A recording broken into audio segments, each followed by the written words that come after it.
I want to share with you how my thoughts have changed on whether we should have the lights on or off during our worship services. This is one of the shifts in my thinking about corporate worship that has happened over the past probably 2 years, 2 to 3 years maybe. And now, honestly, if I lead somewhere and the lights are off, I have asked for them to be turned on before. That's how strongly I feel about this. But when I say I feel strongly about it, I don't want you to think that I think like you're a horrible person if you have the lights off. I don't think it's like some egregious sin that we have the lights off during worship. I think it is more a matter of wisdom. That is what I've discovered. It is more a matter of wisdom to have the lights on. It's not like there's a specific Bible verse that says you must have the lights on when you worship. But I want to share with you my thinking over the years of why I've landed at having the lights on when I lead worship now. And before we even get to the practical side of things, which there are a lot of practical reasons to have the lights on, we have to start at the foundation of corporate worship. And if you've been watching my channel for any length of time, then I'm sure you've seen this development in my understanding of corporate worship, where corporate worship is actually corporate worship. And by that, I mean that it is the body worshiping together. It is not us coming into the room, having our own personal times of worship, not aware of anybody around us, and just having this one-on-one experience with God. Rather, it is about us glorifying God, obviously, but also being aware of the people around us. There is a vertical relationship in our worship gatherings. There is also a horizontal relationship in our worship gatherings. The vertical one is to glorify God. The horizontal one is the edification of the brothers and sisters around us. Now, more specifically, while that's true in our entire service, let's just talk about singing, because on my channel, I'm talking mostly about the musical part of worship. And I also find that the musical aspect of our worship gatherings is typically when the lights are dimmed. And maybe people will bring them up for the preaching, but then they'll bring them back down for the final song if they sing a final song. And so let's talk specifically about the musical aspect of our worship gatherings. And I've got a point, because this has become like the keystone text of this channel, I feel like, is I've got to point us to Colossians 3:16 through 17. You already know what it says. Let the word of Christ dwell in you richly, teaching and admonishing one another with all wisdom, singing psalms, hymns, and spiritual songs with thankfulness in our hearts to God. And what do we hear in that verse? We hear that there are two reasons for our singing, just like I talked about two purposes of our corporate gatherings. That is, number one in the verse, is to teach and admonish one another when it comes to singing. Our songs are meant to teach and admonish one another with all wisdom. How do we do it? Singing psalms, hymns, spiritual songs. And then the other purpose of our gathering, of our singing, is to sing with thankfulness in our hearts to God, presumably glorifying God in the process. And if we don't have that understanding and we think it is just to glorify God, then maybe it would make sense to turn the lights off during worship and you just have this one-on-one time with God where you're like, God, I'm singing these praises to you. Yeah, there happen to be other people around me who are singing as well, but I don't really care about them because I'm just focused on you. Jesus, I love you, I love you, I love you. You're so good. Oh, and that crying baby over there is kind of distracting me right now, so if they turn the lights off, then I don't have to look at it. Oh, and those little kids jumping up and down on the chair over there, they're kind of a distraction from me loving you right now, so I don't really, let's turn the lights down a little bit lower so I don't have to pay attention to them. If we don't have this understanding of corporate worship, then I don't know if it really matters if you have the lights on or off. But when we understand that corporate worship is an act of the body being together, edifying one another, then it is important that the lights are on because of the things that I'm about to talk about now. So that was the first point. We have to have the foundation of corporate worship in place. If you agree with that, then please hear me out on the rest of these as a matter of wisdom, not as the Bible absolutely says that you have to have the lights on, but think about what having the lights on communicates in these other areas of logistically how you gather. One of those being, if we are supposed to be worshiping together, then it would make sense that we should be able to see other believers. What does it communicate if we believe our gatherings are corporate in nature, where we are gathered with the body of Christ, and then we just try to tune them out for the entire service? Simply by turning on the lights and being aware of the other people around you, you instantly communicate, we are here to worship together. And that's what I've experienced in my own worship leading. I actually think I first experienced this in at least a noticeable form where I was thinking about it when I went to see Bob Coughlin and Sovereign Grace Music for a Christmas night of worship one time. This wasn't even like a church service per se. This was just a night of worship where you would think, hey, maybe this night of worship would be even more appropriate to have the lights dimmed down because it's more of a concert setting, or it could be. But I went to this church, and the Sovereign Grace Music Band and Bob Coughlin came out, and I'm standing there in this church, and the lights didn't go off. And I was like, at first I was like, this is kind of weird. I could see everybody around me. And then just from hearing Bob Coughlin talk about lights being on/off during worship before, it just made sense for me. And for the first time, I experienced the benefit of it. And if you love the sound of everyone singing together, when you have those moments in your service, think how that would be amplified. If you love the sound of everybody singing together, if you could actually see all the people singing together.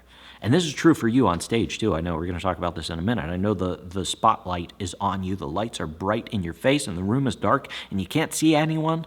Imagine if you could actually see the people in your church. Like I said, I think this is a matter of wisdom and how our theology of corporate worship plays out practically. But just think about what having the lights off communicates. We should be able to see the other believers because they are part of the reason that we're gathered together. Now, the second thing I want you to think about is not only should you be able to see other believers, but other believers should be able to see you. And maybe they always see you because you're a worship leader and you're watching this video. But think about if you're just a member of the congregation and you're sitting there, you are supposed to be teaching and admonishing other people through the words that you're singing, also perhaps the way that you're worshiping as an example to them. It's not this, time of anonymity, which some people want when they come to church. I'm telling you that that's not what you're supposed to do when you come to church. You're not supposed to sneak in the back row and be like, I hope nobody sees me. You're supposed to be participating in the service and thus serving as an example to the people around you. And then as more and more people are participating in that way, what an encouragement that is for people to understand that their faith is not this solitary thing, but it is a corporate thing where they are fellowshipped, they are in membership with the other people in their community. And you all believe the same thing. That's why you're gathered together singing to God right now. So you should be able to be seen because you are an example to the people around you. Now, the third thing I think this does, and this is some people are probably not going to like that I say this, but I think that having the lights on in the room de-emphasizes the sort of the lead singer syndrome. And I'm not even saying that this is what you mean to communicate when you have the lights on your stage and the room is dark, but we've got to admit that is like sort of a concert environment, right? And I didn't want to admit that for the longest time. But just think, all right, the lights go down in the room and the lights come up on stage, and now all of the focus is on you as the worship leader. Now, I'm not saying that we shouldn't have any lighting on us whenever we're up front because people need to see us. But when you're the only one lit up and everybody else is in darkness and it's like, everybody look at the worship team right now, doesn't that kind of communicate this lead singer syndrome where it's like you're supposed to focus on us right now? And I know that you're not thinking that way because I wasn't thinking that way. I'm just thinking, what does it communicate? I don't consider myself like this special person when I'm up there leading music. In fact, I hope that most people aren't really looking at me. I have a responsibility to lead them during the service through the different elements of our worship gathering. But when it comes to singing, there are other things that we do, not just with lights, but also with the volume of our room. But I want the congregation to be highlighted. But I'm just there functionally to lead them through singing the song so that we're all singing together. I'm not up there as like the lead singer, and by that I mean I am leading the song, but it's not like, hey, watch Spencer sing the song. In fact, I don't like when people do that. I don't really like necessarily when people afterwards are like, man, you sounded really good today, because it's not really my goal to sound really good. I just want the church to sing together. And so all that to say, I think turning the lights up in your congregation, and you can still have them on if you're up front in front of people because people need to see you still if you're leading them, but turning the lights up in the congregation help them understand, hey, it's not like, oh, you're insignificant now and the person on stage in the spotlight is more significant than you, especially when it comes to singing. But hey, we're all like relatively equally in the light. We all have a role to play here during our worship service. And then having the lights on also helps me logistically see the people that I'm leading. I talked about this from the importance of it reinforces the corporate nature of our gathering when we can see everybody. But for me, logistically, as I'm leading people in singing, it's helpful to see them because then I can see how they're responding to the song, if they're singing it, and this helps me in my planning, like, hey, people were really singing this song. They didn't really understand this song, or they didn't like the song, they couldn't sing along with it, or maybe, as is the case in my church sometimes, I try to sing the traditional arrangement of hymns, and I get the traditional arrangement wrong, and then I look out at people, and they're kind of looking at me like, that's not how the song goes, and then I need to fix it, right? Just small, subtle stuff like that, instead of, which I've done plenty of times in the past, just staring into a wall of blackness. And I'm like, trying to kind of make eye contact with people, but I can't see anybody. I know you feel this way. You're like, I'll just smile into the darkness. And for all I know, there could be nobody else in the room. I mean, imagine if beyond the first 3 rows of your church, can you see beyond that? Or if everybody behind those 3 rows just got up and left during the second song, would you even notice? Like, we should notice that sort of thing. And so being able to see the people that you're leading has huge just practical benefits of how you lead them in singing. Now, I do want to talk about a few objections here that I personally have made in the past and I've heard other people make frequently when it comes to this subject. The first objection is this. They say, well, people need to see the screen. As we've moved towards projectors, or maybe we've moved towards TVs, or maybe we have LED walls now, which is probably less of a deal. I don't know. I assume they're still like washout on LED walls. But we say, well, if we have all the lights up in the room, then it dims that, or it creates a glare on the screen. And I'll answer that objection here in a second, because I want to couple it with sort of along the same lines of thinking is, well, we need the room dark so that we can control the lighting on stage, and then we can have creative lighting elements. Like, if the whole room is bright, then God forbid, how will people see our gobos? Like, don't they understand that our movers won't be able to be seen? We spend a lot of money on those things. And here's why I want to couple those together. I would just encourage you to not let the tail wag the dog. When it comes to displaying lyrics, what should our focus be? Should that supersede our ability to see others in corporate worship? Same thing with lighting. And I'm not saying that all lighting is bad. We need to be lit on stage so people can see us. But like I said, don't let the tail wag the dog. If the purpose of our gatherings, as described in the Bible, is to glorify God and to edify each other, should we be prioritizing other things over our ability to edify each other? And so don't let all of those secondary things, how you display lyrics, lighting design, stage design, whatever else you can think of, don't let those secondary things supersede the purpose for which we're gathered together in the first place. A couple more objections would be, well, it removes distractions in the room. And you think of, well, there's little kids doing this, there's somebody coughing and sneezing over there, I don't want to be distracted by them, or maybe I just feel like then I can just if it's dark around me, then I can just focus on God. Once again, we must have the foundation of corporate worship set that the other people in our gatherings are not a distraction. It should not be a problem that you see other people in your gathering existing. We aren't meant to gather together and then tune everyone out. So stop viewing those as distractions and think, hey, this is my church family. I'm here to glorify God, but also to edify them.